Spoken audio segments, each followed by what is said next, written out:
Salut les amoureux du ballon rond, on commence cette revue de presse en France où les clubs de Ligue 1 voient la vie en rose en Coupe d'Europe le jeudi soir. C'est le cas de l'Olympique de Marseille qui s'est imposé 4-3 hier soir face à l'Ajax. Et la Provence met en avant le triple buteur du soir, Pierre-Emerick Aubameyang, et lui dit merci au bas. À l'issue d'un match fou, l'OM a assuré sa qualification au Vélodrome grâce à un triplé de PEA. Les Olympiens se donnent un peu d'air. Pour le journal L'Équipe, Aubameyang retourne le Vel, très critiqué depuis le début de la saison par les supporters en raison de son inefficacité. Le Gabonais a été le héros d'un match complètement fou. Aux Pays-Bas, le journal Télésport estime que les choses ne vont pas bien pour l'Ajax.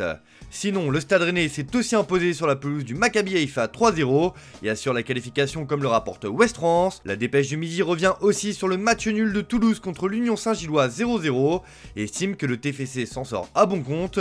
Les barrages sont toutefois en vue. Enfin, le LOSC est allé s'imposer en Slovénie sur la pelouse de l'Olympia Ljubljana 2-0. Belle soirée européenne donc.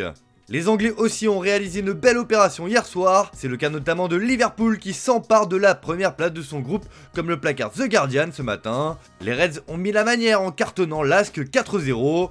De son côté, Brighton s'est imposé 1-0 face à l'AEK, même chose pour West Ham contre Topola 1-0. Enfin en Europa Conférence, Aston Villa a battu 2-1 le Legia. Et justement, cette rencontre fait les gros titres du Daily Mirror, car il y a eu des incidents entre les fans du Legia et la police anglaise, des policiers blessés lors de l'émeute des supporters de Varsovie à Villa, écrit le quotidien. Enfin, pour terminer cette page européenne, l'Estadio Deportivo revient sur la défaite du Betis contre le Sparta 1-0. On reste en Angleterre avec le mercato de Manchester United qui fait la une du Daily Mail ce matin. Le quotidien placarde acheté anglais. C'est le plan de Jim Ratcliffe, le patron d'Ineos, qui a des billes dans le club mancunien.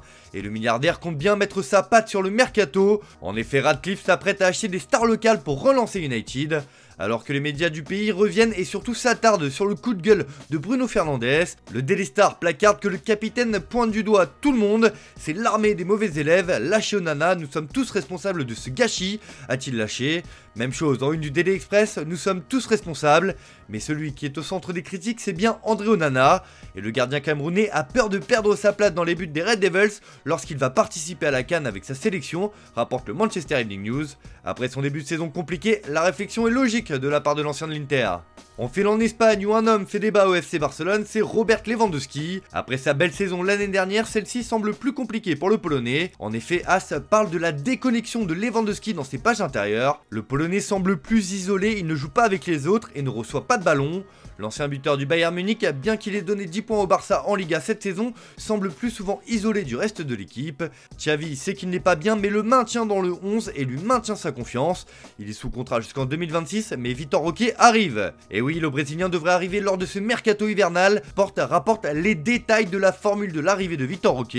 Avec la vente des studios du Barça à un fonds d'investissement à partir du 16 décembre, le club va étendre le fair play financier. Le joueur brésilien pourra être signé en janvier, arrivera pour être enregistré et sera placé sous les ordres de Xavi. Et cette vente de Barça Studio pourrait aussi permettre au club catalan de passer à l'action pour les deux Joao, Cancelo et Félix. Le Barça envisage de passer à l'action dès le mois de janvier s'il parvient à faire baisser les exigences de l'Atlético et de City. Il s'agirait de 40 millions d'euros pour Félix et 15 pour Cancelo. Affaire à suivre. En Italie, Dusan Vlahovic fait la une de la Gazzetta dello Sport ce matin. Le Serbe livre un entretien dans lequel il déclare sa flamme à la Juventus.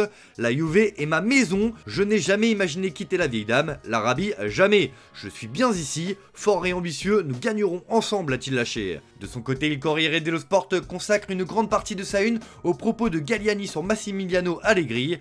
Je suis avec Max, discuter de lui, mais de quoi parlons-nous? Pour lui, le coach italien est l'homme de la situation à la Juve. Pour Allegri, annoncé sur le départ cette saison, son cas personnel importe peu. Pour lui, le club est au-dessus de tout, et notamment la Juve. Les hommes passent, l'ADN reste, a-t-il confié. On termine ce tour de la presse en France avec la une du Progrès qui revient ce matin sur l'éviction de Fabio Grosso du banc de l'Olympique Lyonnais. Grosso écarté, Juninho rappelé. Moins de 3 mois après son arrivée à l'OL, l'entraîneur italien Fabio Grosso paie ses mauvais résultats. Il sera remplacé par Pierre Sage, le directeur du centre de formation. Dans le sens inverse, Juninho devient le conseiller de John Textor. Et pour remplacer le champion du monde 2006 sur le banc, la piste Bruno Genesio est évoquée comme le reprend l'équipe et que nous pouvons vous confirmer. Il est prêt à sauver son club de cœur, mais John Textor consulte plus largement. Un mot aussi sur le PSG et ses problèmes en attaque, particulièrement au poste de numéro 9. Ce matin, le journal Le Parisien revient largement sur les premiers pas compliqués de Randal Colomwani. Maxi investissement, mini rendement. 3 mois après son arrivée dans la capitale, l'international français acheté 85 millions d'euros, enchaîne les prestations décevantes et peine à se montrer dangereux. Luis Enrique lui maintient sa confiance pour le moment, car depuis sa prise de fonction, Luis Enrique a choisi d'évoluer avec un faux neuf, un rôle dans lequel les deux attaquants de pointe, Gonzalo Ramos et Randal Kolo Muani, ont du mal à se fondre, peu aidés par le manque d'altruisme de leurs partenaires. Bref, c'est à l'entraîneur espagnol de trouver des solutions. Voilà, c'est tout pour ce matin, bonne journée à tous, merci de votre fidélité, on se retrouve en fin d'après-midi pour le JT Foot Mercato.